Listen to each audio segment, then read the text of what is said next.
Welcome back students. This is the question number 14 का जो अपन ए part है ना वो तो अपन ऑलरेडी कर चुके हैं। 14 का जो बी पार्ट है वो अपन थोड़ा सा वापस समझ लेते हैं इसको। थोड़ा सा ये लेंथी क्वेश्चन है, सो स्टूडेंट्स वापस देखो एक बार 14 का बी जो पार्ट है वो देखो। Students according to this question we have two tiny spheres carrying charges 1.5 microcoulomb and 2.5 microcoulomb are located 30 cm apart। यानी कि अपने पास स्टूडेंट्स टू टीनी स्पेयर्स हैं, ठीक है, और उन दोनों पे चार्जेस दे रखे हैं और उनके बीच की डिस्टेंस 30 सेंटीमीटर अपार्ट अपने को दी है। Find the potential and electrical field, यानी कि पोटेंशियल भी फाइंड करना है और इलेक्ट्रिक फील्ड भी अपने को फाइंड करना है। At a point 10 centimetre from this mid point in a plane normal to the line and passing through the mid point. यानी कि इस तरीके से अपने पास मान लो अपने पास सपोज करो ये है अपने पास चार्जेस, एक तो हो गया 1.5 माइक्रोकूलम, सेकेंड जो चार्ज है स्टूडेंट्स वो है सपोज दैट 2.5 माइक्रोकूलम। इस तरीके से टू चार्जेस दे रखे। अच्छा, इनको अपन नाम दे देते हैं। This is the point A and this one is the point B and the distance between these two charge is 30 centimetre. अच्छा, इनका एक मिड पॉइंट ले लो, यानी मिड पॉइंट ये लेंगे तो ये वाला तो हो जाएगा 15 सेंटीमीटर और ये डिस्टेंस भी कितनी हो जाएगी 15 सेंटीमीटर और इस मिड पॉइंट से परपेंडिकुलर 10 सेंटीमीटर, यानी ये आपका क्या है 10 सेंटीमीटर। यहाँ पे एक पॉइंट है और इस पॉइंट को अपन नाम दे देते हैं पॉइंट पी। ये कौन सा वाला पॉइंट हो गया, पॉइंट पी हो गया। ओके, इस पॉइंट पी पे अपने को पोटेंशियल भी फाइंड करना है और इलेक्ट्रिक फील्ड भी फाइंड करना है। तो सबसे पहले मैं पोटेंशियल फाइंड करूँगा। तो मान लो एक तो ये मान लेते हैं और एक ये मान लेते हैं इसे। तो सबसे पहले मैं पोटेंशियल का कर लेता हूँ। इस पॉइंट पे पोटेंशियल क्या होगा, तो 1.5 माइक्रोकूलम जो चार्ज है उसकी वजह से पी पॉइंट पे पोटेंशियल फाइंड करना है। 2.5 माइक्रोकूलम की वजह से भी पी पॉइंट पे अपने को क्या फाइंड करना है, पोटेंशियल फाइंड करना है। तो मुझे ना ये डिस्टेंस चाहिए, हालांकि ये जो दोनों डिस्टेंस है वो क्या आपकी सेम ही है, जितनी ये डिस्टेंस है उतनी ये डिस्टेंस, क्योंकि ये वाला क्या है आपका मिड पॉइंट है। So both distances will be equal to each other, यानी कि दोनों जो डिस्टेंस है वो क्या होगी स्टूडेंट्स आपस में इक्वल होगी, ठीक है। चलो ये डिस्टेंस अपन फाइंड कर लेते हैं, ये कितनी होगी distance P A, sorry P A is equal to होगा P B, it will be equal to under, देखो this is a right angle triangle, ये क्या है का right angle triangle. So 15 plus 10 का स्क्वायर, 15 का स्क्वायर प्लस 10 का whole square, ठीक है, 15 का स्क्वायर प्लस 10 का होल स्क्वायर। तो स्टूडेंट्स ये आपका इसको सोल्व करने पे आपके पास आएगा 18 सेंटीमीटर अप्रोक्सीमेट आएगा। पॉइंटों में आएगा तो इसको आप है ना 18 मान देना, और इस 18 सेंटीमीटर को अगर आप मीटर में चेंज करोगे तो 0.18 मीटर हो जाएगा। अगर आप इसको मीटर में चेंज करोगे तो ये क्या हो जाएगा आपका 0.18 मीटर हो जाएगा। तो यहाँ तक मेरे हिसाब से किसी बच्चे को कोई प्रॉब्लम नहीं है, यानी ये वाली डिस्टेंस आएगी 0.18 मीटर और ये वाली जो डिस्टेंस है ये भी आ गई आपकी 0.18 मीटर आ गई। तो अब आना आप पोटेंशियल फाइंड कर सकते हो। सबसे पहले मैं वी ए फाइंड कर लेता हूँ, यहाँ कर लेते हैं। देखो पोटेंशियल का फॉर्मूला क्या होता है, के क्यू अपॉन आर होता है।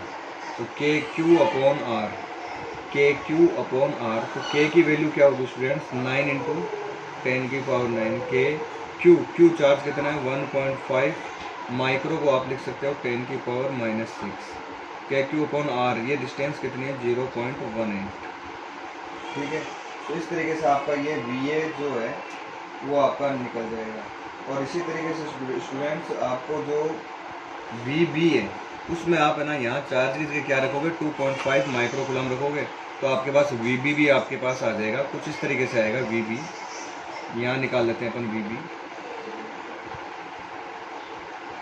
वी बी आ जाएगा आपके पास के क्यू, क्यू की वैल्यू क्या लिखनी है आपको 2.5 इंटू 10 की पावर -6 अपॉन आर, आर कितनी है वही है 0.18। तो देखो दोनों जो चार्ज है ना वो पॉजिटिव चार्ज है, बोथ चार्जेस आर पॉजिटिव, यानी दोनों जो चार्ज है ना वो क्या है स्टूडेंट्स पॉजिटिव है। तो पॉजिटिव चार्ज होने की वजह से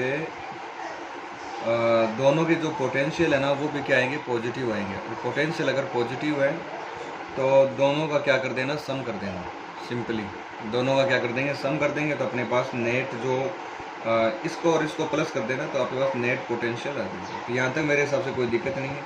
अब बात करते हैं इस पॉइंट पे इलेक्ट्रिक फील्ड बताओ कितना होगा।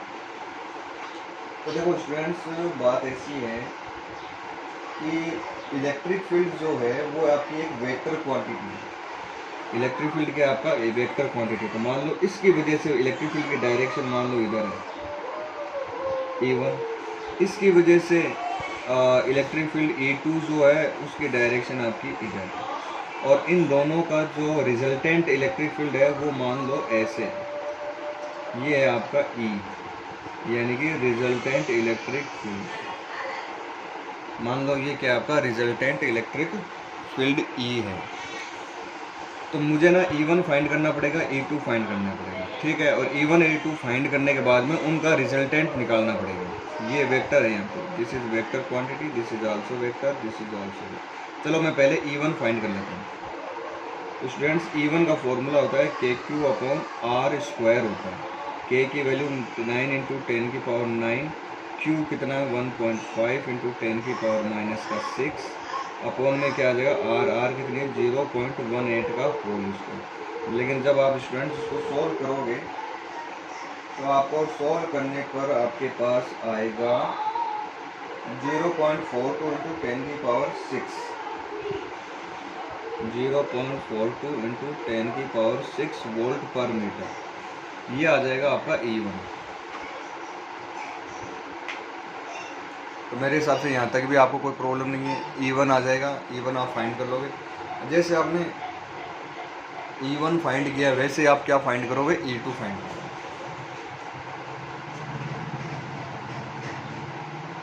तो स्टूडेंट्स जब अपन E2 फाइंड करेंगे तो E2 आपका ये फॉर्मूला अप्लाई करना और ये आएगा 9 इंटू 10 की पावर 9, 2.5 इंटू 10 की पावर -6 और अपॉन में 0.18 का होल स्क्वायर। जब आप इसको सॉल्व करोगे तो आपके पास आएगा 0.69 इंटू 10 की पावर 6 वोल्ट पर मीटर। तो स्टूडेंट्स आपके पास E1 भी आ गया और E2 भी आ गया।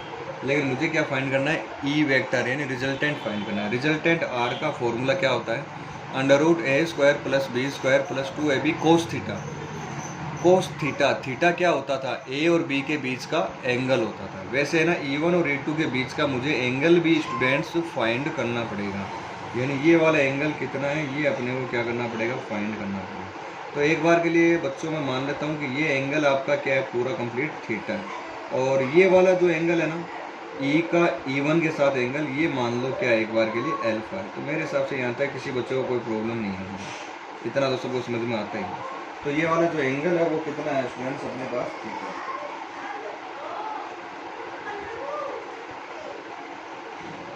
अच्छा एक बात बताओ, ये एंगल अगर थीटा है, ये मान लो ऐसे है कि दो लाइन ऐसे था, टू लाइन्स है ना वो एक दूसरे को इंटरसेक्ट कर रही, तो ये एंगल थीटा है। तो ये वाला भी कंप्लीट एंगल क्या होना चाहिए थीटा। अच्छा ये परपेंडिकुलर है तो ये एंगल थीटा है। तो ये वाला जो एंगल है ना ये एंगल आपका क्या आएगा थीटा अपॉन 2 आएगा। ये एंगल क्या आएगा आपका थीटा अपॉन 2 आएगा। तो मेरे हिसाब से यहाँ तक भी किसी बच्चे को कोई प्रॉब्लम नहीं है, एंगल जो है आपका वो क्या होगा θ/2 होगा, ठीक है। आप है ना ये वाला ट्राइंगल पकड़ लो, इसको अपन नाम दे देते हैं, मान लो ये वाला पॉइंट है C। तो यहाँ पर अपन लिख लेते हैं इन ट्राइंगल ABC।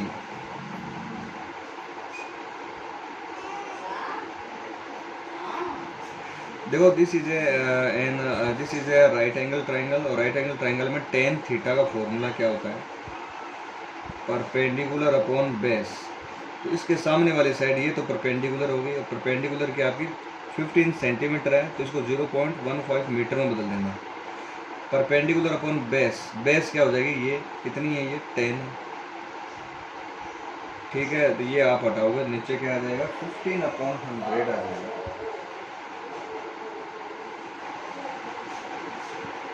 एक सेकेंड रुकना, ये 10 सेंटीमीटर है तो इसको आप गलत कर दिए, ऊपर तो आएगा 0.15 मीटर, नीचे 10 सेंटीमीटर को मीटर में चेंज करो, ये आएगा 0.10 मीटर। जब आप इसको सोल्व करोगे तो आपके पास आएगा 3/2, ये क्या आ जाएगा, 3/2 आ जाएगा। तो स्टूडेंट्स अपने पास tan θ/2 की जो वैल्यू है ना, tan θ/2 की वैल्यू ये क्या आ जाएगी, 3/2। इस tan को आप इधर ले जाना तो θ/2 इक्वल टू हो जाएगा tan इनवर्स 3/2। स्टूडेंट्स कैलकुलेटर जो है ना, साइंटिफिक कैलकुलेटर से आप tan इनवर्स 3/2 की वैल्यू फाइंड कर लेना। तो tan इनवर्स 3/2 की जो वैल्यू है वो आएगी 56.3 डिग्री, 56.3 डिग्री आएगी। 2 को इधर ले जाना तो फाइनली आपके पास थीटा कितना आ जाएगा, 2 × 56.3, 2 × 56.3 डिग्री। तो ये आप मल्टीप्लाई करोगे 112 डिग्री .6, ये आ जाएगा आपके पास, ठीक है। तो आप इसको सॉल्व कर लेना, डिग्री यहाँ लगा देना इसको। तो ये आपके पास थीटा आ गया। अब देखो, यानी आपके पास है ना E1 और E2 के बीच का जो एंगल है ना वो आपको मिल गया। आपको क्या मिल गया, E1 और E2 के बीच का एंगल, और ये एंगल कितना है, थीटा है। थीटा आपके पास आ गया, finally you got the theta. तो फाइनली आपके पास क्या आ गया स्टूडेंट्स, थीटा आ गया। अब आप है ना ये जो रिजल्टेंट है वो आप फाइंड कर सकते हो। E का फॉर्मूला क्या हो जाएगा, √E1 का स्क्वायर प्लस E2 का square plus 2E1 E2 cos theta, ये फॉर्मूला आएगा। E1 की वैल्यू आप लोगों ने पहले से फाइंड कर रखी है, देखो ये रहा आपका E1। तो स्टूडेंट्स जो E1 की वैल्यू है वो है 0.42 10⁶, 0.42 × 10⁶ का होल स्क्वायर। E2 जो है 0.69 × 10⁶ प्लस 2 E1 की जगह ये लिखेंगे, E2 की जगह E2 लिख देना,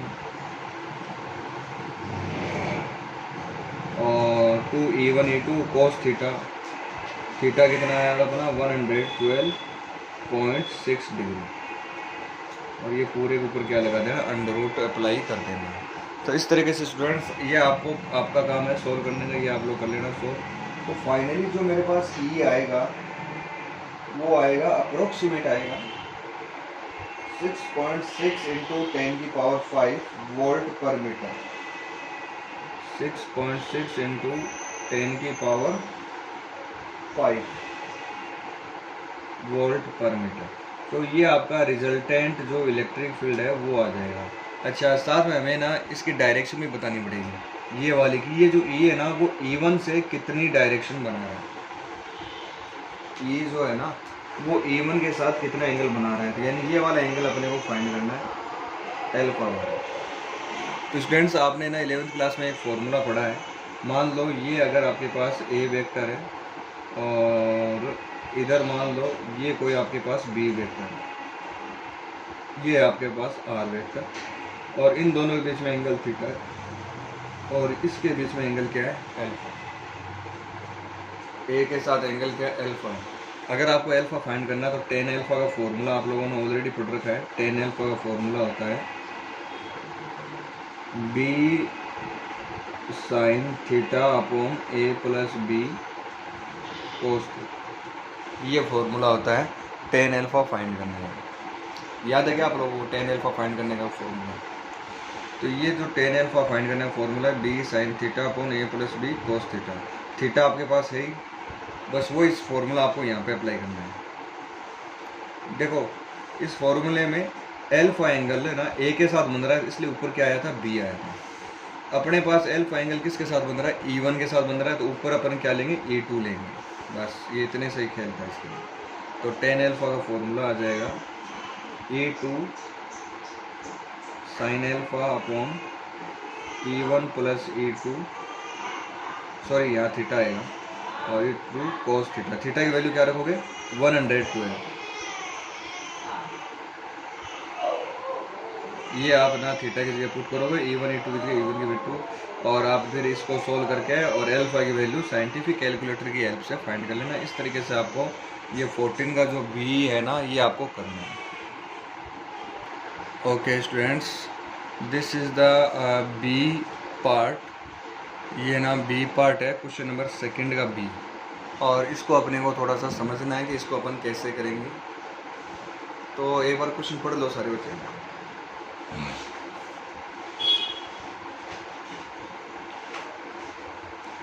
Show that the tangential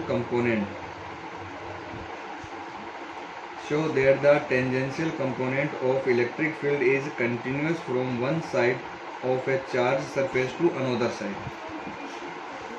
मान लो आपके पास ये कोई चार्ज सरफेस है, ये कोई कंडक्टर है, और इस पूरे पर है ना चार्ज है ना वो आपका फैला हुआ ऐसे।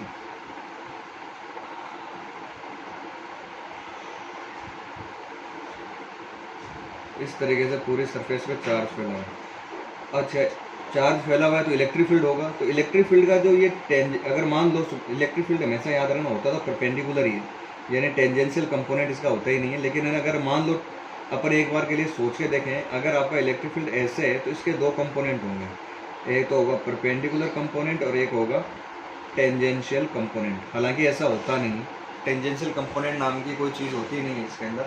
लेकिन अगले ने कहा है कि अगर मान लो टेंजेंशियल कंपोनेंट की अगर आप ना एज्यूम करते हो, अगर मान लो टेंजेंशियल कंपोनेंट अगर होता है तो वो एक कंटिन्यूस वेक्टर होगा। कंटिन्यूस का मतलब क्या है, अब आपके दिमाग में सबसे पहले यही आ रहा है कि what is the continuous vector, continuous vector क्या होता है। तो चलो अपन ना थोड़ा सा मैथमेटिकल पोर्शन है उस पर थोड़ा सा ध्यान देते हैं कि कंटिन्यूस वेक्टर क्या होता है। जैसे कि मान लो एक वेक्टर है आपके पास ए, ठीक है, दूसरा वेक्टर है ये बी। तो फिर ट्राइंगल रूल से ये वाला वेक्टर क्या होता था आपका, ए प्लस बी होता था। ये ट्राइंगल लो अपन ने वेक्टर के अंदर पढ़ा था, याद होगा सबको। ओके, अब मान लो दूसरा वेक्टर अगर आपका ऐसे नहीं है और दूसरा वेक्टर अगर इसके अपोजिट डायरेक्शन में हो, ऐसे, ये वेक्टर ए है, ये वाला वेक्टर बी है, और फिर ऐसे आके ये वेक्टर क्या हो गया, तीसरा वेक्टर आ गया, अपोजिट कर दिया। तो इस डायरेक्शन में अगर a प्लस बी है तो इस डायरेक्शन में क्या होगा, ये माइनस का a प्लस बी। क्यों, क्योंकि दो वेक्टर तो सेम ही है, अपोजिट डायरेक्शन है, इसलिए मैंने बाहर क्या लगा दिया, माइनस। अब इन तीनों का सम करके बताओ कितना होगा, a plus B minus a plus B. तो ये माइनस जाएगा अंदर, तो आपके पास ये आ जाएगा। तो यानी इससे ये कैंसिल हो गया, इससे ये कैंसिल हो गया, टोटल क्या आ गया, 0। यहाँ देखो ये वाले तीनों वेक्टर है ना कंटिन्यूस नहीं थे, पहले ये ऐसे गया फिर ऐसे गया, फिर तीसरा वेक्टर आपका यहाँ से स्टार्ट हुआ, तो ये कंटिन्यूस नहीं है, डिसकंटिन्यूस वेक्टर है ये तीनों। लेकिन अगर मैं इसकी बात करूँ तो this is a continuous vector का एक एग्जाम्पल है। देखो आपका वेक्टर, पहला वेक्टर, फिर आपका दूसरा वेक्टर, फिर आपका तीसरा वेक्टर, तो ये क्या है, कंटिन्यूस वेक्टर। आपको पेन उठाना नहीं पड़ा और आप ना वापस जहाँ से शुरुआत की वहीं पे आप आके रुक गए, यानी इनिशियल पॉइंट और फाइनल पॉइंट दोनों एक ही है।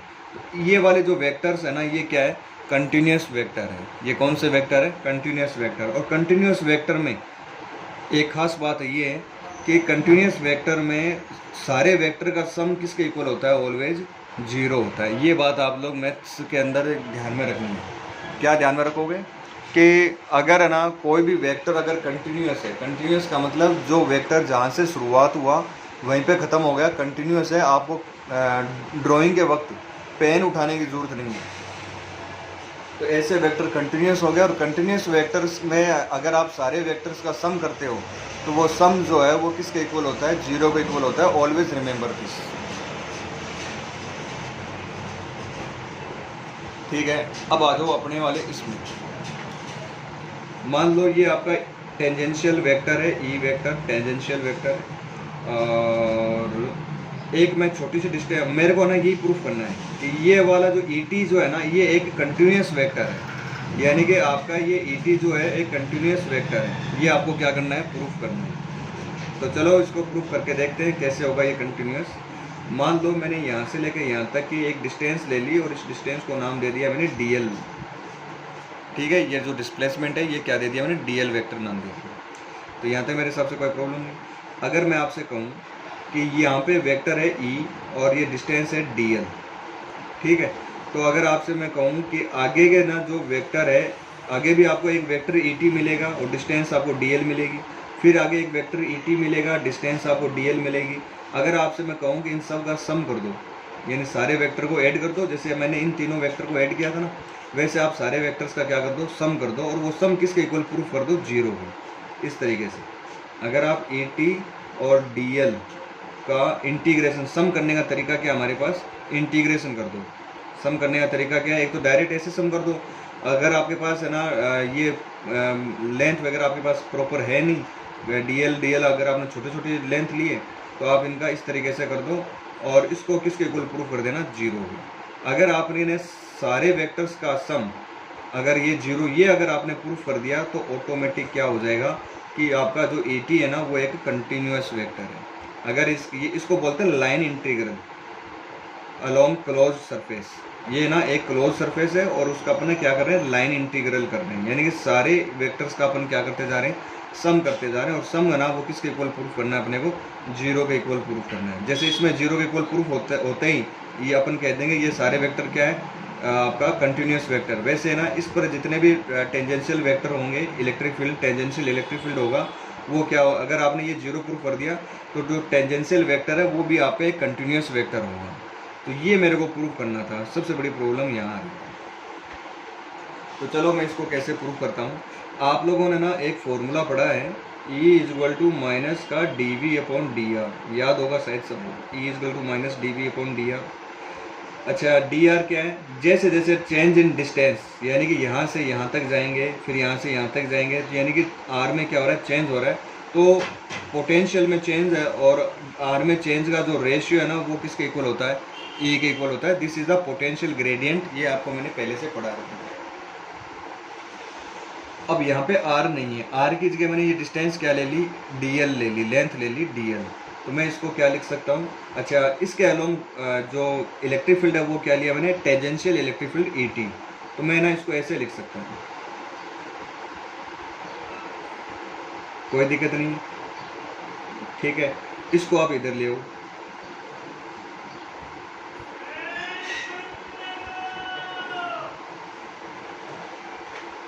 ये लिख दिया यहाँ पे कि A T dot D L, dot product क्यों किया, क्योंकि पोटेंशियल आपकी क्या स्केलर क्वांटिटी है। तो अब मैंने ना वेक्टर फॉर्म ले रहा हूँ, अगर वेक्टर फॉर्म नहीं ले रहा तो ई टी डी एल लिख दो डायरेक्ट, कोई दिक्कत नहीं, फिर आप ना डायरेक्ट इंटीग्रेशन कर सकते हो। और अगर आप ना, चलो ऐसे लिख लो, कोई दिक्कत नहीं, मैंने यहाँ पे डॉट प्रोडक्ट लगा दिया था पहले से। अगर आप डॉट प्रोडक्ट नहीं लगाते तो यहाँ पे भी आप वेक्टर मत लेके ना लेके आप डायरेक्ट इसको लेके जा सकते हो। अब देखो डी का मतलब है चेंज इन पोटेंशियल। आपको पता है कि कोई भी कंडक्टर है उस पर है ना, अगर आपने चार्ज को डिस्ट्रीब्यूट किया है तो पोटेंशियल आपका हर जगह क्या रहता है, सेम रहता है, पोटेंशियल आपका चेंज नहीं होता है। इसका मतलब चेंज इन पोटेंशियल कितना आपका, जीरो है। A T dot D L जो है वो आपका क्या आ गया, जीरो आ गया। ओके, दोनों तरफ आप क्या कर सकते हो, इंटीग्रेशन कर सकते हो, क्योंकि ये तो मैंने केवल इस अकेले की बात की है, ऐसे आगे बहुत सारे छोटे छोटे डी एल पार्ट्स है, तो सबका क्या करेंगे, इंटीग्रेशन करेंगे। यहाँ पे मैं ये लगा दूंगा, तो आप देख सकते हो सारे वेक्टर्स का सम, ई टी जो जितने भी वेक्टर हैं उन सब का सम किसके इक्वल आ रहा है, जीरो के इक्वल आ रहा है। और ये जीरो कब आता है, जब आपके सारे वेक्टर क्या हो, कंटिन्यूस वेक्टर हो। इसका मतलब ई टी जो वेक्टर है, यानी टेंजेंशियल कंपोनेंट है ना, कहीं पे भी ले लेना, वो एक कंटिन्यूस वेक्टर होगा। ये आपको प्रूफ करना है, तो इस तरीके से आप इसको बता सकते हो। थोड़ी बहुत लैंग्वेज है ना वो आप लोग अपनी तरफ से घुसा देना इसके अंदर, कोई दिक्कत नहीं है। अच्छा, मैंने ये ना वेक्टर फॉर्म में लिया, आप इसको वेक्टर फॉर्म में ना लेके आप इन्हें डॉट हटा देना, बस ये यहाँ पे ये वेक्टर हटा देना, कोई दिक्कत नहीं है, आप डायरेक्ट कर देना, ये डॉट हटा देना, वेक्टर हटा देना, तो आपकी स्केलर फॉर्म में नॉर्मल फॉर्म जो है ना उसके अंदर भी आप इसको सॉल्व करके बता सकते हो। इस तरीके से आपको स्टूडेंट्स 16 का जो बी है वो आपको करना है। Students this is the question number 19। ये जो क्वेश्चन नंबर 19 है ये अपने को क्या करना है, सॉल्व करना है। If one of the 2 electrons of H2 molecule is removed we get a hydrogen molecular ion H2 plus, यानी कि H2 अपने पास कोई मोलिक्यूल है तो H2 मोलिक्यूल में इलेक्ट्रॉन्स भी कितने होंगे, 2 इलेक्ट्रॉन होंगे। कितने होंगे, 2 इलेक्ट्रॉन होंगे। उनमें से एक इलेक्ट्रॉन अपने को रिमूव कर दिया तो H2 प्लस आयन बच गया। In the ground state of H2 plus ion, the 2 protons are separated by a roughly 1.5 angstrom। यानी कि H2 प्लस जो आयन है ना, इसमें ना 2 प्रोटॉन होंगे और 1 इलेक्ट्रॉन है। एंड इलेक्ट्रॉन इज रफली 1 angstrom from each of the determine potential energy of the system, specify your choice of the zero of potential energy. तो देखो इस तरीके से अपने पास यहाँ पे एक प्रोटॉन है आपके पास और यहाँ भी एक बार प्रोटॉन है और यहाँ मान लेते हैं इलेक्ट्रॉन है। प्रोटॉन और प्रोटॉन के बीच की जो डिस्टेंस है वो कितनी दे रखी है, सेपरेटेड बाई 1.5 एंगस्ट्रॉम। और इलेक्ट्रॉन और प्रोटॉन के बीच की डिस्टेंस आपको कितनी दे रखी है, 1 एंगस्ट्रॉम इधर दे रखी है और 1 एंगस्ट्रॉम आपको इधर दे रखी है। ठीक है, तो इस तरीके से आपको ये जो डिस्टेंसेज है ये आपको गिवन है ऑलरेडी। तो यहाँ पे मेरे हिसाब से कोई दिक्कत नहीं आएगी आपको। इतना करने के बाद में स्टूडेंट्स अब आपको ना पूरे सिस्टम की पोटेंशियल एनर्जी फाइंड करनी है। तो एक काम करना, इन्फिनिटी से आपने ना रेफरेंस मान लें, इन्फिनिटी पे जो पोटेंशियल एनर्जी वो क्या है, अपनी जीरो है। तो अपन है ना डायरेक्ट जो फॉर्मूला ना वो अपन अप्लाई कर सकते हैं। तो फॉर्मूला शायद आपको याद होगा पोटेंशियल एनर्जी का। जैसे पहले ना P रखेंगे तब तो कुछ नहीं होगा। जब आप ये मान लो ये वाला Q1 चार्ज है, ये वाला Q2 चार्ज है और ये वाला Q3 चार्ज है, तो पोटेंशियल एनर्जी का अपने फॉर्मूला ड्राइव ऑलरेडी कर रखा है कि Q1 Q2 अपॉन इन दोनों के बीच की डिस्टेंस। फिर अपन ये रख देंगे तब K Q1 Q3 upon R13 इन दोनों के बीच की डिस्टेंस। फिर रख देंगे अपन K Q2 Q3 अपॉन इनके बीच में डिस्टेंस क्या रख देंगे, R23। इस तरीके से आपको ये फॉर्मूला अप्लाई करके पोटेंशियल एनर्जी जो है ना पूरे सिस्टम की वो आप फाइंड कर सकते हैं। अच्छा, ये फॉर्मूला कब गए, जब आपकी पोटेंशियल एनर्जी इन्फिनिटी से आप लेके कोई ना ये चार्ज है ना इन्फिनिटी से लेके आते हो तब आपको ये फॉर्मूला आप आराम से अप्लाई कर सकते हैं। लेकिन ध्यान में रखना, जब आप चार्ज इन्फिनिटी से नहीं लेके आ रहे हो, जैसे अपन ने एक पहले क्वेश्चन किया था जिसमें हाइड्रोजन का ही था वो, जिसमें चार्ज जिसमें ना जीरो पोटेंशियल एनर्जी ना अपन ने एक 1.06 एंगस्ट्रॉम पर मान ली थी। तो उस केस में उसको सोल्व करने का तरीका अलग है। अगर इन्फिनिटी से अगर आप चार्ज को लेके आ रहे हो तब आपको ये डायरेक्ट फॉर्मूला अप्लाई कर सकते हो। इसके अंदर है ना ज़्यादा दिमाग लगाने की जरूरत नहीं है। ओके स्टूडेंट्स, ये है आपका क्वेश्चन नंबर 20। मैं चाहता हूँ कि सारे बच्चे इसको शांत मन से पहले इसको पढ़ें।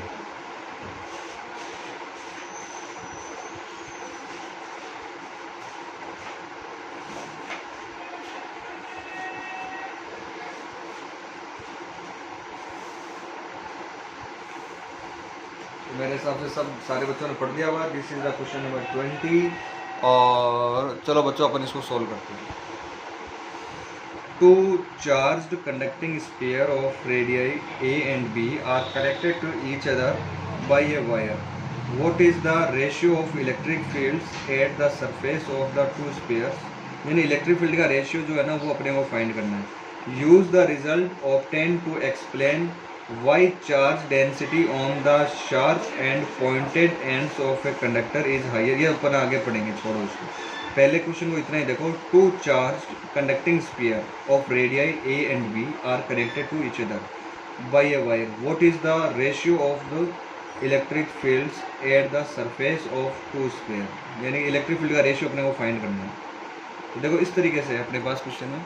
मान लो एक तो ये एक स्फीयर है और इसकी रेडियस जो है वो ए है। एक दूसरा स्फीयर, इसकी जो रेडियस है वो क्या बी है और इसको मैंने एक वायर से कनेक्ट कर दिया। वायर से कनेक्ट करने पे आपको पता है कि चार्ज ना एक साइड से दूसरी साइड में चार्ज फ्लो होना शुरू कर देगा। You know that very well. अच्छा, जब चार्ज है ना फ्लो होना शुरू करेगा तो एक पर चार्ज, ये चार्ज का फ्लो कब तक होता है, जब तक कि दोनों का पोटेंशियल क्या ना हो जाए, सेम ना हो जाए। तो इसका मतलब कुछ टाइम बाद में इस पर भी पोटेंशियल V और इस पर भी पोटेंशियल क्या हो जाएगा, V हो जाएगा। लेकिन छोटे बड़े कंडक्टर है तो इनकी कैपेसिटेंस भी अलग अलग होंगे और इनकी जो चार्ज है वो भी क्या होगा आपका अलग अलग होगा। मान लो इस पर चार्ज Q1 और इस पर चार्ज Q2 है, इसकी जो कैपेसिटी यानी कैपेसिटेंस C1 और इसकी कैपेसिटेंस क्या है C2। तो यहाँ तक मेरे हिसाब से कोई दिक्कत नहीं आएगी। चलो Q1 का वैल्यू बताओ क्या होगा। Q1 is Q equal to क्या होता है, CV होता है, तो Q1 इजल टू C1V और Q2 इजल टू C2V। चलो डिवाइड कर दो फर्स्ट को सेकेंड से, तो Q1 upon Q2 equal to C1V upon C2V, V से V कैंसिल, C1 अपॉन क्या बच गया, C2 बच गया। यहाँ तक मेरे हिसाब से सारे बच्चों को समझ में आ गया।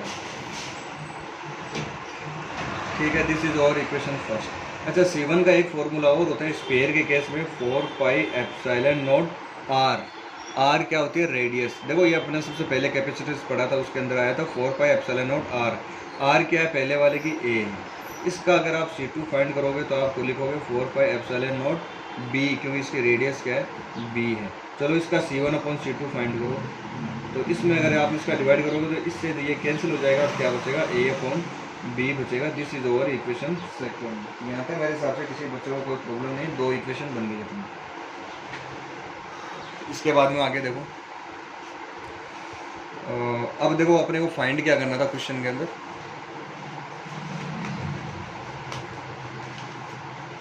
क्वेश्चन के अंदर जो स्टूडेंट अपने को फाइंड करना है वो है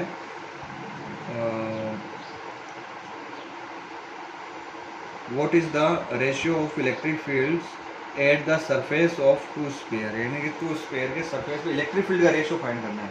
तो चलो इलेक्ट्रिक फील्ड का फॉर्मूला बताओ भी क्या होता है।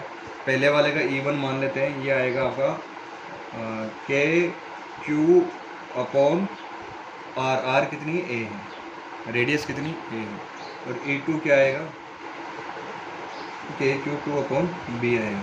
चलो इनका रेशियो फाइंड करते हैं, E1 अपॉन E2 कर देते हैं, तो के Q1 upon A, Q2 upon B, के से के कैंसिल हो जाएगा, ये आ जाएगा Q1 upon Q2 B upon A, ये आएगा स्टूडेंट। Q1 अपॉन Q2 किसके इक्वल है, देखो यहाँ पे जो Q1 अपॉन Q2 है ना वो किसके इक्वल है, C1 अपॉन C2 के इक्वल है, और C1 अपॉन C2 किसके इक्वल है, A अपॉन B के इक्वल है। इसका मतलब Q1 अपॉन Q2 जो है वो आपका किसके इक्वल है। अच्छा एक सेकेंड, अपन फॉर्मूला गलत लिख दिया भाई, E वाला।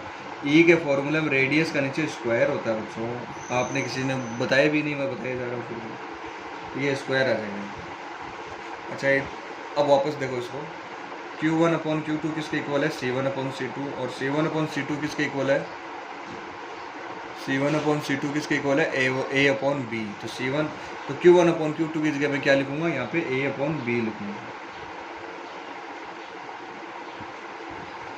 जो कैंसिल हो रहे हैं उनको कैंसिल कर दो, तो आपके पास फाइनली आ गया B upon A। This is over equation second. तो इसका मतलब रेशियो निकल गया, वो रेशियो क्या आ गया, B अपॉन A आ गया। यहाँ तक बात खत्म।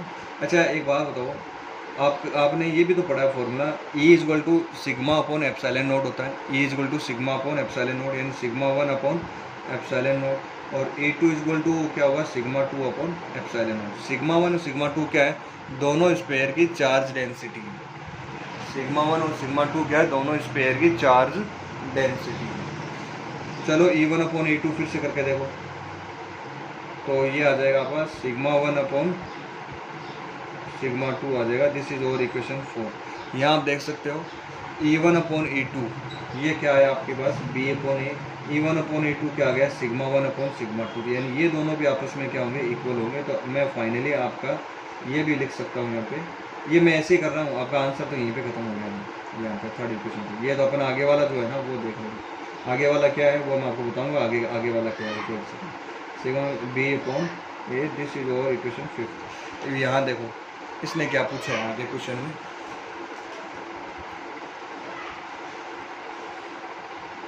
स्टूडेंट्स आपको ना आगे ना इस क्वेश्चन में ये पूछा है, use the result obtain to explain why charge density on the sharp and pointed ends of a conductor is higher than that on its flatter portion. कि आपसे पूछा कि चार्ज डेंसिटी है ना on the sharp and pointed end, यानी कि अगर है ना कोई पॉइंटेड एंड है या शार्प एंड है तो फ्लैटर एंड से देखो, एक तो एक ऐसी सरफेस है और एक सरफेस आपकी ऐसे है, ठीक है। ये शार्प के तो उसको शायद में देखो यहाँ पे ये से थोड़ी सी पॉइंटेड होगी ना, एक तो ऐसी सरफेस है और एक ऐसी सरफेस है। तो इस वाली सरफेस पे ना चार्ज डेंसिटी ज़्यादा क्यों होती है और यहाँ पे चार्ज डेंसिटी कम क्यों होती है, इसका हमें जवाब देंगे। आगे बात समझ में, क्वेश्चन का एक बार फिर से पढ़ लो। Use the result obtain to explain why charge density on the sharp and pointed ends of a conductor is higher than that the its flatter portion, यानी फ्लैटर पोर्शन से, यानी ये वाली ज़्यादा है, ये वाला चार्ज इस पे ज़्यादा होता है और इस पे चार्ज क्या होता है, चार्ज डेंसिटी कम होती है और यहाँ पे चार्ज डेंसिटी ज़्यादा होती है। ऐसा क्यों, ऐसा क्यों? शार्प एंड पॉइंटेड का मतलब कर्व्ड कोई सरफेस है, एकदम फ्लैट नहीं है, और फ्लैटर सरफेस का मतलब फ्लैटर का मतलब फ्लैटर, आप समझ लेंगे। इससे ना अपन इससे आंसर देंगे। ये जो फाइनली अपन ने जो ये अपने पास आया ना, इससे अपन इसका आंसर देंगे। इससे भी कैसे दोगे आंसर? देखो, चार्ज डेंसिटी की बात हो रही है। चार्ज डेंसिटी सिग्मा 1, यानी ये पहले वाले की चार्ज डेंसिटी है, और ये ए जो है ना वो पहले वाले की रेडियस है। ये दोनों इन्वर्सली प्रोपोर्शनल है या नहीं? इसका मतलब charge density is inversely proportional to radius. मैं यहाँ पे लिख देता हूँ, charge density is inversely proportional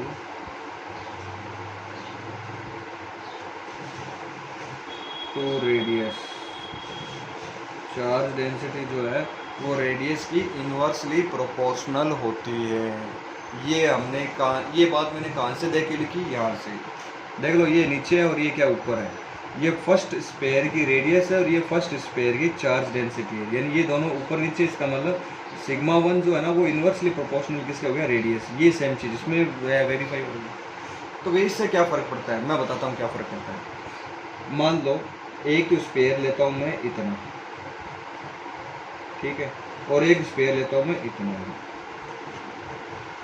ठीक है। इसकी रेडियस ए है और इसकी रेडियस मान लो बी है।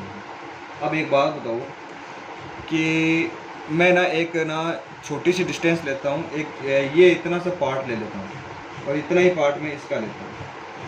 आपको पता है कि जैसे जैसे सेंटर से दूरी बढ़ेगी, डिस्टेंस बढ़ती है, ये पार्ट ना ज़्यादा फ्लैट होगा इसके कंपेरिजन में। जितना अपन पास में जाएंगे, ये कर्व है ना, ये कर्व बढ़ता जाएगा। लेकिन जैसे जैसे आप दूर जाते जाओगे तो ये है ना आपको ऐसा लगेगा कि जैसे ना ये सरफेस कैसी है? फ्लैट है। यानी कि अगर है ना रेडियस ज़्यादा है तो सरफेस कैसी होती है? फ्लैट होती है। रेडियस ज़्यादा है तो सरफेस कैसी होती है? फ्लैट होती है। अपने को ऐसा लगता है, एज्यूम कर सकते हैं कि सरफेस कैसी है? फ्लैट है, ठीक है। तो जैसे आप है ना एक स्पेयर लो और एक बड़ा स्पेयर लो, दोनों के सेम टुकड़े लो, तो जो बड़ा वाला स्पेयर है ना वो छोटे वाले स्पेयर के टुकड़े से ज़्यादा फ्लैट नज़र आएगा। जैसे ये एक छोटा स्पेयर है और ये एक बड़ा स्पेयर है। आप है ना सेम एरिया काट लो यहाँ से और एक सेम एरिया आप यहाँ से काट लो, तो ये वाला जो एरिया है ना वो इस एरिया से ज़्यादा आपको ये वाला फ्लैट नज़र आएगा, ये वाला आपको पॉइंटेड या कर्व्ड नज़र आएगा। पॉइंटेड बोल दो या कर्व्ड बोल दो, बात ही। आगे बात समझो। तो वही चीज़ बच्चों यहाँ पे है। इसका मतलब ये वाला रेडियस बढ़ने में फ्लैट जो है ना, फ्लैट वाला इफेक्ट ज़्यादा आता है। रेडियस अगर इंक्रीज होती है तो फ्लैट वाला ज़्यादा आता है, यानी फ्लैट में रेडियस क्या होती है? इंक्रीज होती है, ज़्यादा होती है। तो रेडियस ज़्यादा है तो वहाँ पे रेडियस है ना, और ये चार्ज डेंसिटी इन्वर्सली प्रोपोर्शनल है। तो फ्लैट में रेडियस ज़्यादा होगी, इसका मतलब चार्ज डेंसिटी क्या हो गई? कम हो गई, क्योंकि रेडियस और चार्ज डेंसिटी दोनों ही एक दूसरे क्या है? इन्वर्सली प्रोपोर्शनल है। तो यहाँ पे ना ये फ्लैट वाला पोर्शन आ गया, तो इसका मतलब चार्ज डेंसिटी क्या हो गई? लो हो गई। चार्ज डेंसिटी आपकी क्या हो जाएगी इस केस में? लो। ये वाला ना ज़्यादा पॉइंटेड है, यानी कि ये वाला जो पोर्शन है ना वो आपको ऐसे मिलेगा, ये वाला पोर्शन थोड़ा आपको ऐसे मिलेगा, फ्लैट जैसा मिलेगा। ये आपको फ्लैट नहीं है, ये पॉइंटेड है, शार्प एंड पॉइंटेड है। तो यहाँ पे आपको चार्ज डेंसिटी, रेडियस कम हो गई तो चार्ज डेंसिटी क्या हो गई? बढ़ गई।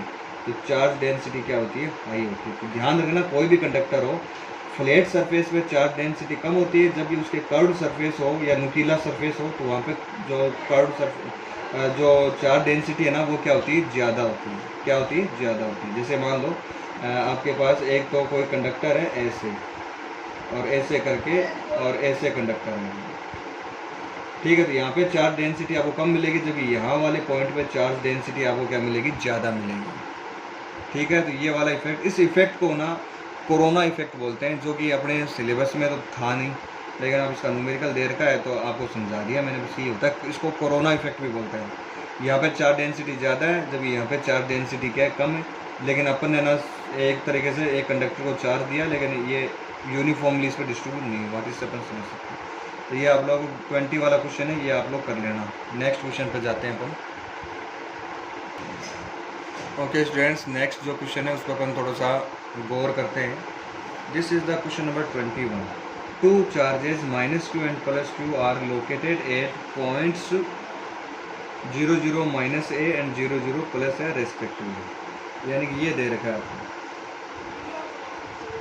मान लो यहाँ देख लेते हैं, ऐसे ना एक ये वाली जो एक्सिस है इसको अपन मान लेते हैं, सपोज करो ये y एक्सिस है, ये है आपकी z एक्सिस, और इधर ये मान लेते हैं आपकी x एक्सिस है, ये आपका ओरिजिन।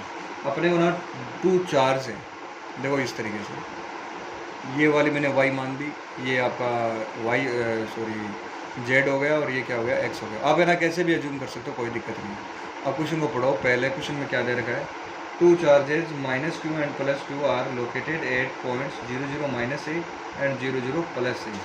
देखो 0 0 -a यानी x भी 0 y भी 0, केवल कौन सा कोऑर्डिनेट दे रखा है आपको, z दे रखा है, इसका मतलब, और यहाँ पे भी z दे रखा है, यानी कि जो -q और +q जो चार्ज है ना वो कौन सी एक्सिस पे रखने हैं अपने को, z एक्सिस पे रखने हैं।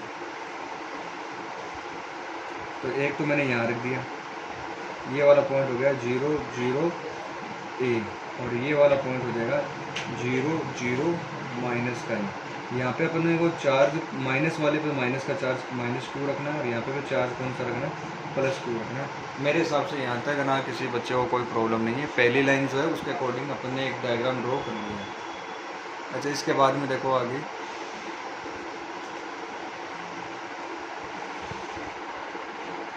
what is the potential at the points 0 0 z and x y 0 0 0 z, यानी कि अपने को पोटेंशियल फाइंड करना है 0 0 z भी। तो एक बार तो अपन है ना ये पोटेंशियल ले लेते हैं यहाँ पे 0 0 z, और एक बार मैं यहाँ ले लेता हूँ 0 0 z। तो अपने को ना एक बार तो ये पॉइंट लेना पड़ेगा +q चार्ज के पास में, और एक बार लेना पड़ेगा -q चार्ज के पास में। तो दो केस हो गए, और दोनों केस पे मेरे को ना अलग अलग पोटेंशियल फाइंड करना पड़ेगा। तो सबसे पहले मैं इस वाले पॉइंट पे पोटेंशियल फाइंड कर लेता हूँ। फर्स्ट केस में, फर्स्ट क्वेश्चन सोल्व कर रहा हूँ। फर्स्ट क्वेश्चन में केस फर्स्ट क्या है, जब point is near by +q charge, point is near by +q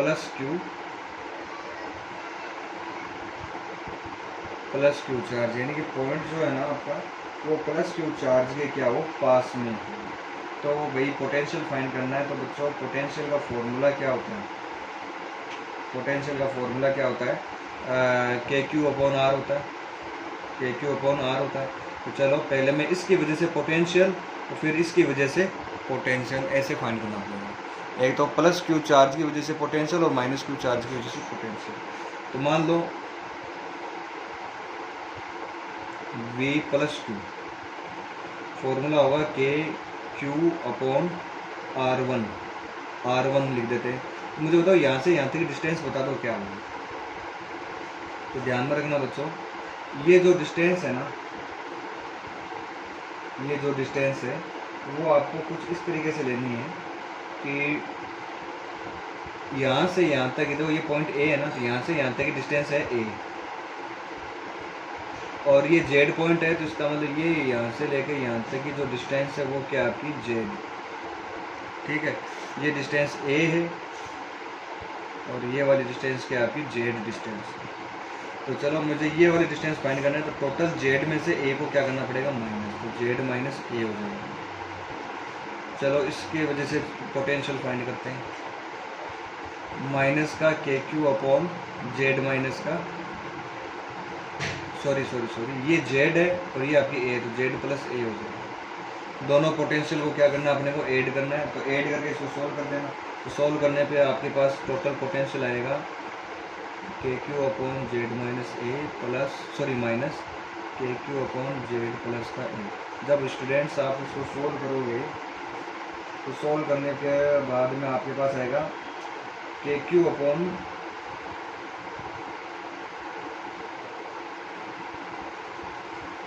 के क्यू और इसको सॉल्व करना 2a upon Z square minus A square आ जाएगा। K Q 2a upon Z square minus A square, इसको सोल्व कर लेना एलसीएम वगैरह लेके, ये आ जाएगा। ये किसके इक्वल होता है, पी के इक्वल होता है। तो वी जो आपका आ जाएगा के p upon Z square minus का a square, Z square minus का ए स्क्वायर। जब आपका पी पॉइंट है ना यहाँ पे और जब आपका पी पॉइंट यहाँ पे हो तो भी ना आप ना पोटेंशियल है ना इसी मेथड से फाइंड कर लेना, तो वो भी आ जाएगा। वो आप लोग को सेल्फ करना है और जो फाइनल पोटेंशियल है ना वो आपका ये आएगा के p upon Z square minus का ए स्क्वायर। ये आपका ना स्टूडेंट्स फाइनल जो पोटेंशियल है वो आ जाएगा। तो इस तरीके से आप लोग कर सकते हो, फाइनल पोटेंशियल आप फाइंड कर सकते हो। अच्छा, इतना करने के बाद में ये तो पोटेंशियल फर्स्ट वाला क्वेश्चन हो जाएगा। अपने को पोटेंशियल फाइंड करना था, what is the potential at the points 0 0 Z. अच्छा, एक पॉइंट और दे रखा है एक्स वाई जीरो पे, एक्स वाई जीरो पे पोटेंशियल फाइंड करना है। तो यहाँ देखो एक्स वाई कौन सा है, ये वाला अपने को पॉइंट दे रखा है एक्स वाई जीरो, यानी कि पॉइंट जो है ना वो एक्स वाई प्लेन में है ऐसे।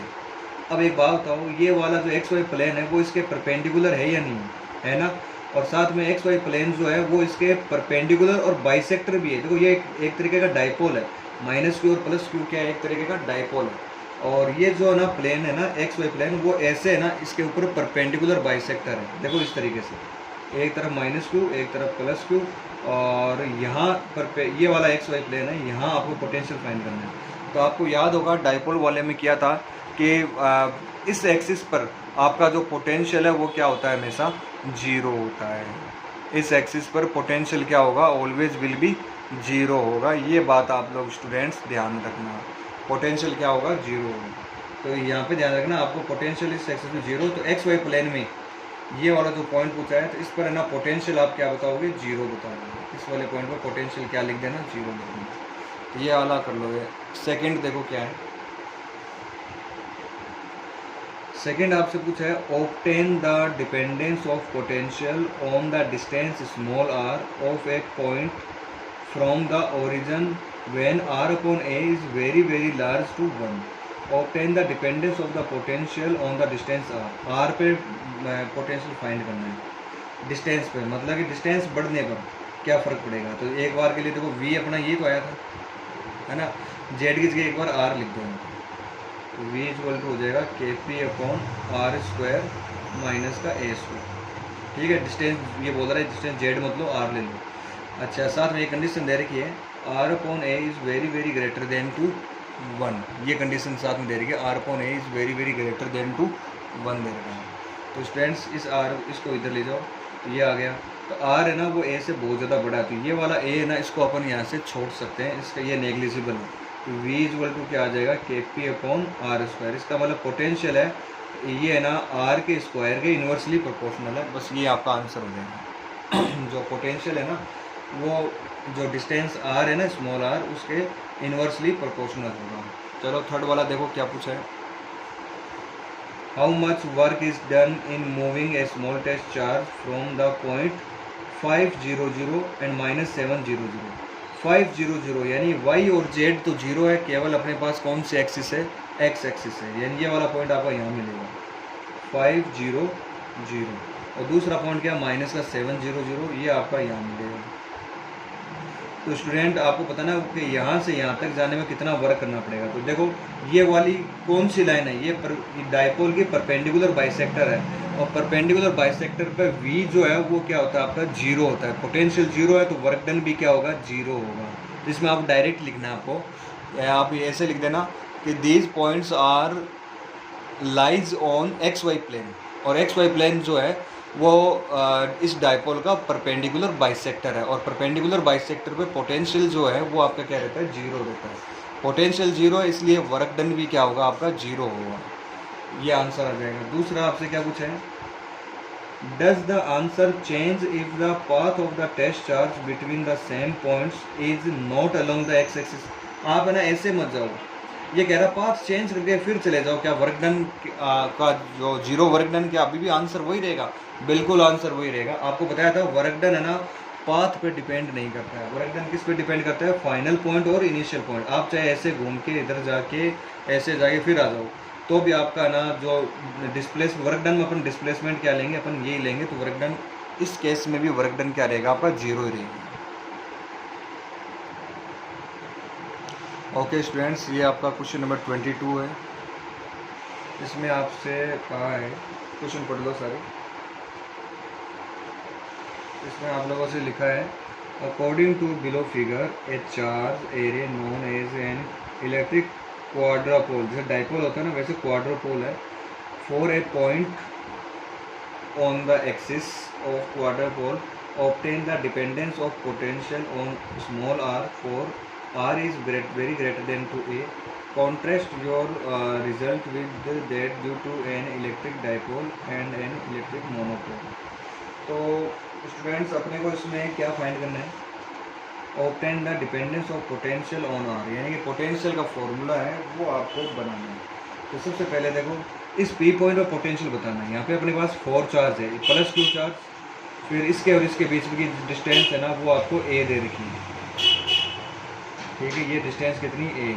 फिर है ना -2 चार्ज, और इसके एकदम सटा के पास में रख दिया दूसरा -2 चार्ज, तो 1 2 3, और चौथा चार्ज आपका +2 है। इसके और इसके बीच की डिस्टेंस भी क्या आपकी ए है, ठीक है। और यहाँ से यहाँ तक की डिस्टेंस आपको क्या जाएगी, small r, this is the p point, और पी पॉइंट पर अपने को पोटेंशियल फाइंड करना है। तो सबसे पहले मैं इसकी वजह से यहाँ पे पोटेंशियल निकाल लेता हूँ।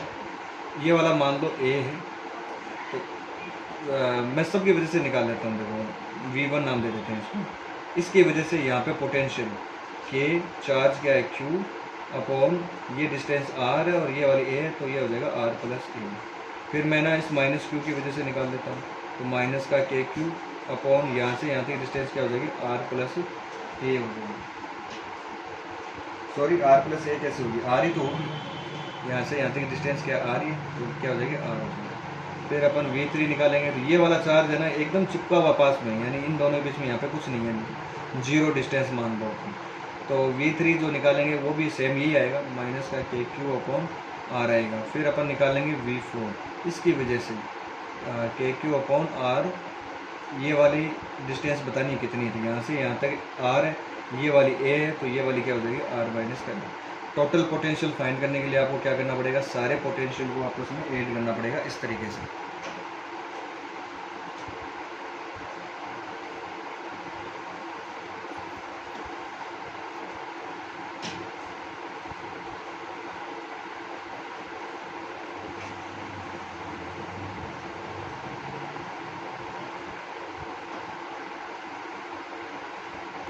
इस तरीके से आप लोग इनको ऐड करो। ऐड करने के बाद में अब आना सोल्व वगैरह ना एलसीएम लेके करना पड़ेगा सोल्व। तो ये आप लोग कर लोगे शायद, एलसीएम वगैरह लेके कर लोगे क्या, बोलो है, उसको एलसीएम वगैरह लेके सोल्व कर लेना।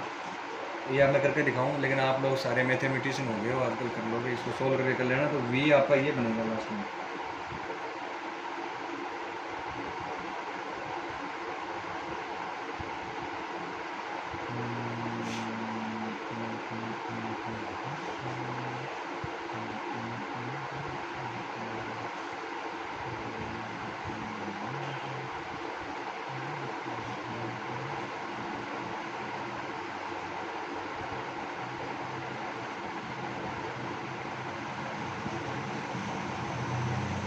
ये आपके पास फाइनली आपके पास ये आ जाएगा,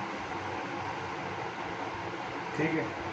और ये जो है ना 2QA², 2Q P equal to क्या होता था, 2A × Q होता था, है ना, P इजल टू। लेकिन ये किसके केस में होता था, डाइपोल के केस में। क्वाड्रपोल के केस में अपन है ना इसको क्या मान लेंगे, 2q इंटू ए स्क्वायर या 2a स्क्वायर इंटू क्यू, इसको अपन मान लेते हैं कैपिटल Q नाम दे दिया इसको। जैसे ये कैपिटल P था, इसको नाम क्या दे दिया, कैपिटल Q। तो V इक्वल टू ये आ गया आपके पास कि Q upon R into r square minus r square. Dipole moment होता है ना, वैसे क्वाड्रापोल मोमेंट है, इसको ऐसे नाम मान दिया अपन ने कि ये क्या आपका क्वाड्रापोल मोमेंट है। क्वेश्चन में आपसे कहा है R is very greater then A। R जो है ना वो A से बहुत ज़्यादा बड़ी है, तो A को आप यहाँ पे छोड़ सकते हो इसको। अगर आप इसमें से इसको माइनस करोगे, A बहुत ज़्यादा छोटा है, तो आपके पास क्या बचेगा, आर स्क्वायर बचेगा।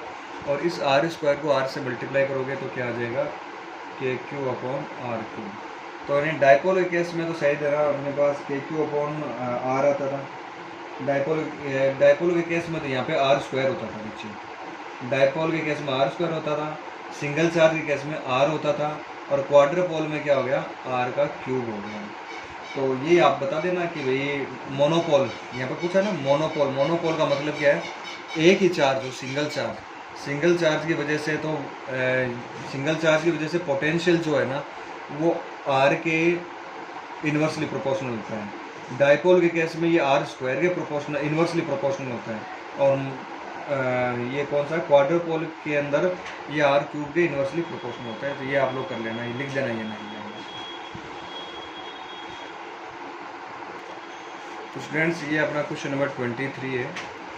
An electrical technician requires a capacitance of 2 microfarad in A circuit across A potential difference of 1 kilovolt. यानी कि मेरे पास एक सोर्स है जिसका पोटेंशियल डिफरेंस कितना है, 1 किलोवोल्ट। 1 किलोवोल्ट का मतलब है 1000 वोल्ट। तो इसके आंसर मैं पहले लिख लेता हूँ, 1 किलोवोल्ट लगाना है मेरे को, यानी कि 1000 वोल्ट मेरे को लगाना है। और कैपेसिटेंस कितना चाहिए मेरे को, C जो है ना वो चाहिए मेरे को 2 माइक्रोफेराड। ठीक है। A large number of 1 microfarad capacitors are available to him, each of which can withstand a potential difference of not more than 400। मेरे पास है ना, देखो मेरे क्वेश्चन देखो ये ऐसे है कि मेरे पास एक बैटरी है या कोई भी सोर्स है जिसको 1000 वोल्ट मेरे पास निकलता है, यानी मुझे वोल्टेज कितने देने, 1000, और कैपेसिटेंस चाहिए मेरे को 2 माइक्रोफेराड का। अब ये तो मेरे पास 1000 वोल्ट तो है, लेकिन मेरे पास है ना एक कैपेसिटर नहीं है जो कि 2 माइक्रोफेराड का कैपेसिटर मेरे पास है नहीं। लेकिन मेरे पास कैपेसिटर कितने के, 1 माइक्रोफेराड के बहुत सारे कैपेसिटर पड़े हैं। C1 जो है वो कितना है, 1 माइक्रोफेराड के बहुत सारे कैपेसिटर, C1 C2 C3 सारे के 1 माइक्रोफेराड के बहुत सारे कैपेसिटर। ठीक है। लेकिन इस कैपेसिटर की खास बात ये है कि आप है ना इस पर जो वोल्टेज है ना, पोटेंशियल है, वो 400 वोल्ट से ज़्यादा नहीं दे सकते। अगर इससे ज़्यादा दे दिया तो ये जल जाएगा आपको, ये कंडीशन दे दी। अब बनाओ भी, मेरे को ना एक कैपेसिटर बनाना है जिसका सर्किट में लगाने के लिए मेरे को 2 माइक्रोफेराड का इनसे एक कैपेसिटर बनाना है। यानी इनको कैसे भी आपस में जोड़ूँ, चाहे मैं ना सीरीज़ में ऐड करूँ, चाहे मैं पैरेलल में ऐड करूँ, कैसे करो, कैपेसिटेंस कितना होना चाहिए, 2 माइक्रोफेराड, और पोटेंशियल कितना अप्लाई करना पड़ेगा, वो 1000 वोल्ट अप्लाई करना है। और इसमें क्या दे रखा है कि एक कैपेसिटर पे आप 400 वोल्ट से ज़्यादा वोल्टेज मत लगा देना वरना जल जाएगा, ये कंडीशन और दे दी साथ में। तो ये तो बड़ा फंसाने वाला काम है। अब मैं ना इन सब से एक 2 माइक्रोफेराड का कैपेसिटर कैसे बनाऊँ, तो देखो पहला तरीका मैं आपको बता देता हूँ। पहला देखो सबसे बड़ा सिंपल तरीका है मेरे दिमाग में, मैं एक काम करता हूँ, ऐसे कनेक्ट कर देता हूँ। एक कैपेसिटर ये ले लिया 1 माइक्रोफेराड, दूसरा कैपेसिटर ये ले लिया 1 माइक्रोफेराड। ठीक है, दोनों पैरेलल में। तो पैरेलल में कैपेसिटेंस कैसे फाइंड करते हैं, डायरेक्ट अपन ऐड कर देते हैं। तो यहाँ पे ना 1 और 1 कितना हो गया, 2 माइक्रोफेराड हो गया, बन गया ना ये रहा। बोलो अब, और इन पे मैं क्या लगा देता हूँ, 1000 वोल्ट लगा देता हूँ। 1000 वोल्ट का अगले ने बोला है, तो मैं यहाँ पे 1000 वोल्ट है ना वो अप्लाई कर देता हूँ। तो लेकिन ये पैरेलल में है तो इस पर भी 1000 वोल्ट होगा और इस पर भी क्या होगा, 1000 वोल्ट होगा। और जबकि ना एक पर आप है ना 400 वोल्ट से ज़्यादा अप्लाई कर नहीं सकते। मैंने कितना अप्लाई कर दिया, 1000 वोल्ट, ये तो जल गया, अपना काम बना नहीं सर्किट में। तो बोलो अब इस केस में क्या करें, तो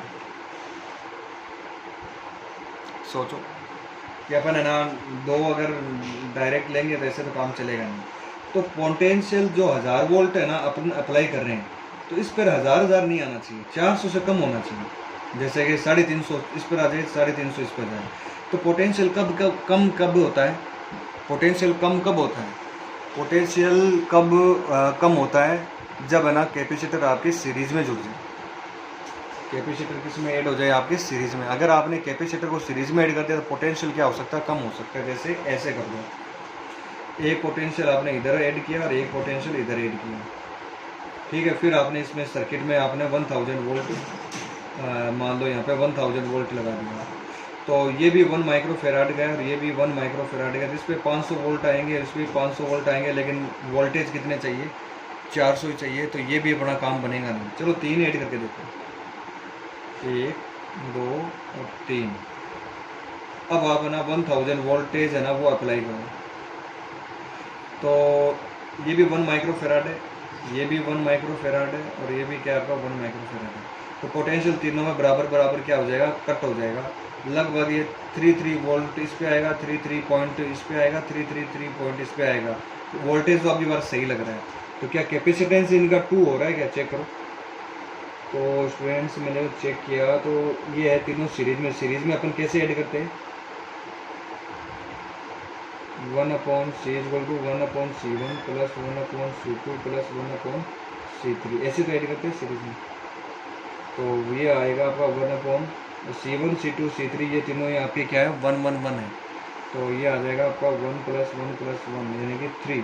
तो c = आ जाएगा 1/3, यानी कि इन तीनों का कैपेसिटेंस क्या आ गया? 1/3 आ गया। बाकी का तो मामला सेट हो गया, लेकिन कैपेसिटेंस मेरे को कितना चाहिए? 2 माइक्रो फेराड चाहिए, लेकिन मेरे पास कैपेसिटेंस कितना आ रहा है? 1/3 माइक्रो फेराड आ रहा है। तो फिर अपने एक काम करते हैं, ऐसा ही एक कॉम्बिनेशन और बना लो और उसको ना इसके ना पैरेलल में ऐड कर दो ऐसे।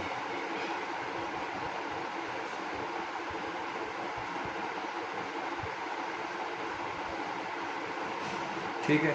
और यहाँ लास्ट में मैंने क्या लगा रखा है? 1000 वोल्टेज का सोर्स लगा रखा है। ठीक है, ये भी आपका 1 1 1 1 1 1। अब देखो यहाँ अगर 1000 वोल्ट है तो यहाँ पे भी 1000 वोल्ट होगा और यहाँ पे भी क्या होगा? 1000 वोल्ट होगा। अच्छा, यहाँ पे आपने 1000 वोल्ट अगर आपने अप्लाई किया है तो इस पर है ना 333 वोल्ट आएगा, 333 वोल्ट इस पर आएगा, 33 वोल्ट इस पर। तो वोल्टेज तो मामला सेट हो गया। अच्छा, इन तीनों का कैपेसिटेंस कितना है? 1/3, और इन तीनों का कैपेसिटेंस कितना आएगा? 1/3 आएगा। ये दोनों आपस में क्या पैरेलल में, ये वाला और ये वाला क्या आपस में पैरेलल में।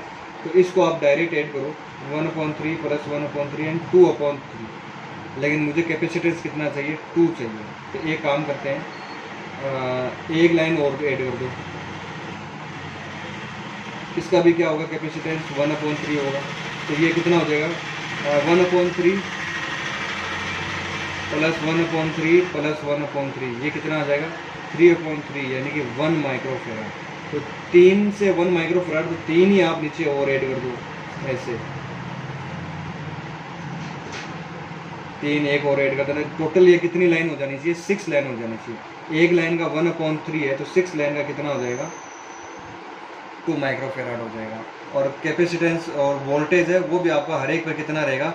333 वोल्ट रहेगा, जो कि 400 से क्या कम है। तो इस तरीके से आपको ये क्वेश्चन करना है। तो इसका स्क्रीनशॉट भी आपको भेज देंगे। ओके स्टूडेंट्स, इसका जो क्वेश्चन नंबर 24 है वो आप लोग सेल्फ करोगे। ये बड़ा ही ईजी सा क्वेश्चन है, कुछ नहीं, इसको पढ़ लेना और ये आप लोग कर लेना। 25 वाला जो क्वेश्चन है ना, ये मैं करवा देता हूँ। 25 वाला जो क्वेश्चन है ये देख लो कैसे करना है। क्वेश्चन है, obtain the equivalent capacitance and charge end voltage across the capacitor. पहले अपने को निकालना है इक्विवेलेंट कैपेसिटेंस।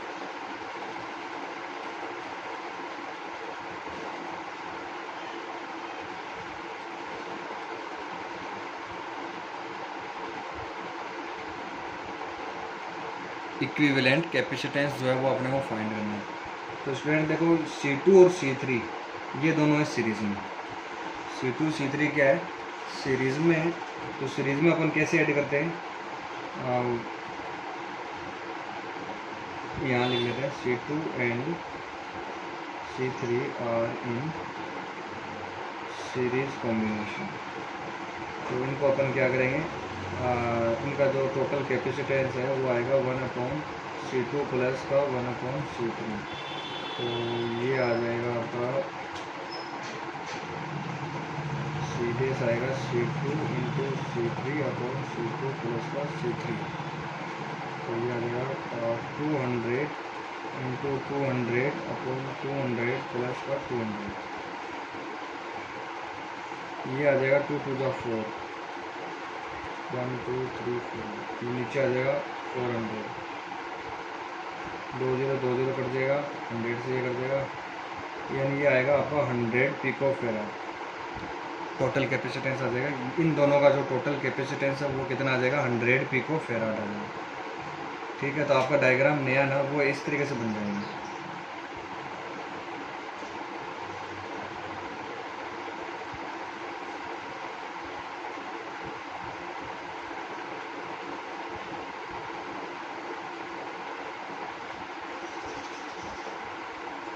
ये भी आपका 100 मिल जाएगा, ये आपको 100 ऑलरेडी दे ही रखा है, और ये वाला भी आपका क्या ऑलरेडी 100 पिको फेराड। ये और ये दोनों आप हो जाएंगे पैरेलल में, क्यों? क्योंकि ना इसका और ये ना इन दोनों का एक ही पॉजिटिव टर्मिनल से ये जुड़े हुए हैं। ठीक है, और नेगेटिव टर्मिनल से ये दोनों जुड़े हुए, तो ये दोनों क्या होंगे आपस में पैरेलल में होंगे। तो पैरेलल में अपन क्या करते हैं, डायरेक्ट ऐड कर देते हैं। 100 कितना हो जाएगा, 200 हो जाएगा, ऐसे है ना, ऐसे। और इधर आपका पॉजिटिव टर्मिनल है और इधर आपका नेगेटिव टर्मिनल, ये आपने 300 वोल्ट आपने सप्लाई। ठीक है, ये 200 हो गए, क्यों? क्योंकि ये दोनों क्या हो गए थे, आपस में पैरेलल हो गए थे। फिर ये इसके साथ देखो प्लस से शुरू हो गया, ये इधर आ गया, यानी ये दोनों अब क्या हो गए, सीरीज में हो गए। सीरीज में अपन है ना इक्विवेलेंट कैपेसिटेंस कैसे निकालते हैं, 200 इंटू 100/200 प्लस का 100, ये आ जाएगा 300, कट गया। ये 200/3 इतना कैपेसिटेंस होगा, पिको फेराड लगा देना। ये कैपेसिटेंस आ गया उसमें, तो आपके पास कैपेसिटेंस है वो क्या आ गया, 200/3 पिको फेराड। ये कैपेसिटेंस आपके पास आ गया यहाँ तक। तो यहाँ तक मेरे हिसाब से कोई दिक्कत नहीं है। अच्छा, इतना कैपेसिटेंस आने के बाद में टोटल कैपेसिटेंस का पूछा था, अगले टोटल कैपेसिटेंस निकाल लिया। अब आगे देखो क्वेश्चन में और क्या पूछा है। आगे आपसे पूछा है charge end voltage across each capacitor, charge भी फाइंड करना है। तो चलो, टोटल कैपेसिटेंस है अपने पास, टोटल वोल्टेज भी दे रखा है, टोटल कैपेसिटेंस भी आ गया।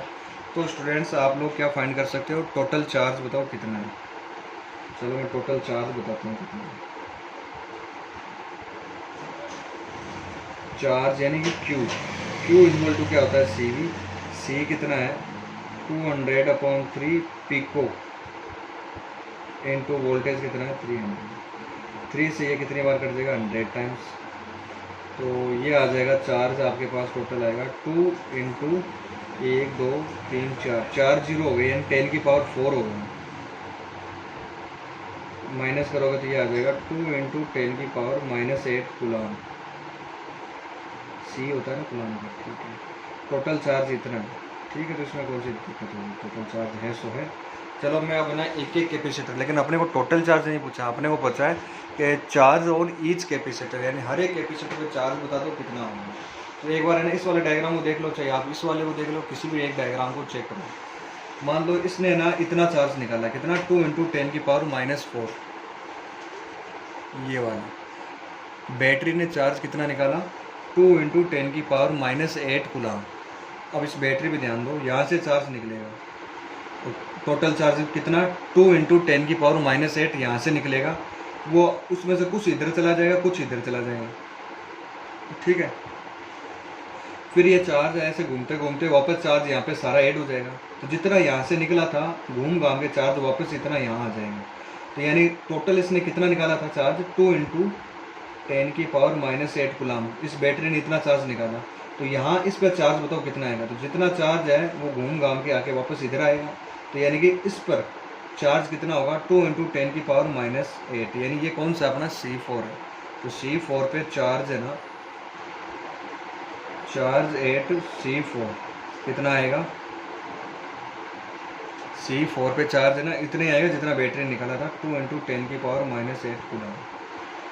तो C4 पे तो चार्ज निकल गया। अच्छा एक बात और, C4 पे चार्ज निकल गया, C4 की वैल्यू कितनी है, 100 पिको फेराड है। तो आप बिना C4 पर वोल्टेज ड्रॉप भी निकाल सकते हो, पोटेंशियल। तो Q = क्या होता है, CV फॉर्मूला होता है V = Q/C। Q यानी चार्ज कितना है, 2 × 10⁻⁸ C यानी कि कैपेसिटेंस कितना है, 100 × 10⁻12 -12 पिको का -12 हो जाएगा। इसको सॉल्व करो, इसको सॉल्व करेंगे तो ये 10⁻2 है, और ये 10⁻2 है, और ये 10⁻−12 है। तो यहाँ बचेगा अपने पास 2 × 10⁻⁸/10⁻10। ये है ना 200 वोल्ट आ जाएगा। तो बच्चों बात ऐसी है कि इस पर चार्ज कितना आएगा, 2 × 10⁻⁸ कूलम। ये तो ये चार्ज है ना, देखो यहाँ से ये चार्ज निकला, और इन दोनों में से यहाँ पे कुछ चार्ज इधर चला जाएगा, कुछ इधर चला जाएगा, फिर घूम घाम के चार्ज वापस इधर आ जाएगा। तो ये टोटल चार्ज इस पर कितना आएगा, इतना ही आएगा, 2 × 10⁻⁻8। पोटेंशियल कितना आ गया, ये मैंने यहाँ पे पोटेंशियल फाइंड किया है 200 वोल्ट। तो इस पर जो पोटेंशियल है ना C4 पे पोटेंशियल, वो कितना आ गया, 200 वोल्ट आ गया। तो देखो 300 वोल्ट थे टोटल, 300 में से 200 वोल्ट तो यहाँ आ गए। तो यहाँ पे फिर पोटेंशियल कितना गया होगा आगे, 100 वोल्ट गया होगा। कितना गया आगे पोटेंशियल, 100 वोल्ट। अब एक बात, तो 100 वोल्ट है और ये दोनों है पैरेलल पे, इसका मतलब इस पे भी पोटेंशियल कितना आपका 100 वोल्ट है, और इस वाले भी पोटेंशियल कितना होगा, 100 वोल्ट होगा, क्योंकि ये दोनों पैरेलल में है ना, पैरेलल है इसलिए ना पोटेंशियल कितना आएगा आपका 100 आएगा, और इस पर भी पोटेंशियल कितना आएगा, 100 आएगा। चलो मैं इसकी बात करता हूँ, ये वाला कौन सा आपका C1 है, इस पर पोटेंशियल है, और आपके पास ये भी दे रखा है, क्या है ये, कैपेसिटेंस। चलो इस पर चार्ज निकाल लो कितना होता है। तो चार्ज का फॉर्मूला क्या होता है, Q = C × V। C कितना है, 100 पिको फेराड, तो 100 × 10⁻⁻12। C V कितना आपका 100 है, तो ये आ जाएगा 10⁻⁸ कूलम। इस पे जो चार्ज है ना वो कितना आएगा, 10⁻⁸ कूलम आएगा। तो मैंने ना दो पर, एक तो इस पे चार्ज निकल गया और एक इस पर चार्ज निकल गया। काफ़ी देखो पेचीदा क्वेश्चन है भाई, ये ऐसे नहीं, दिमाग काफ़ी लगाना पड़ेगा आप लोगों को। तो इस पे चार्ज आ गया 10⁻⁸, और इस पे भी चार्ज आ गया 10⁻⁸। अब बात करता हूँ इस पर। तो देखो स्टार्टिंग में अपने के पास है ना ये 100 पिको फेराड नहीं था, अपने पास ये था क्वेश्चन। अब इस पे भी मुझे पोटेंशियल निकालना है, और इस पे भी क्या निकालना है, पोटेंशियल निकालना है। अभी आपको बताया था मैंने, इस पर पोटेंशियल कितना आया था, 200 वोल्ट आ गया। तो 100 वोल्ट आपका यहाँ से आपका 100 वोल्ट होगा। तो ये और ये पूरा आपस में पैरेलल में, तो इस पर भी 100 वोल्ट है, और इस पर भी कितना आपका 100 वोल्ट है। अब देखो ये दोनों सीरीज कॉम्बिनेशन है ना, तो इन टोटल तो 100 है, लेकिन एक एक पर पोटेंशियल क्या होगा आपका, अलग अलग होगा। अब दोनों ये सेम ही तो है, ये भी 200 है और ये भी क्या 200 है, और 100 वोल्ट आपने अप्लाई कर रखा है, यानी इस पर वोल्टेज कितना आएगा, 50 वोल्ट, और इस पर भी वोल्टेज कितना आएगा, 50 वोल्ट आएगा। अब इस पे वोल्टेज दे रखा है और कैपेसिटेंस दे रखा है, तो आप चार्ज निकाल सकते हो। Q = क्या होता है, C × V, 200 picofarad into 50 volt. इसको सोल्व कर लेना, ये 50 को इससे मल्टीप्लाई करें, 5 × 2 = 10, और 3 0 और आ जाएंगे, इंटू 10⁻⁻12।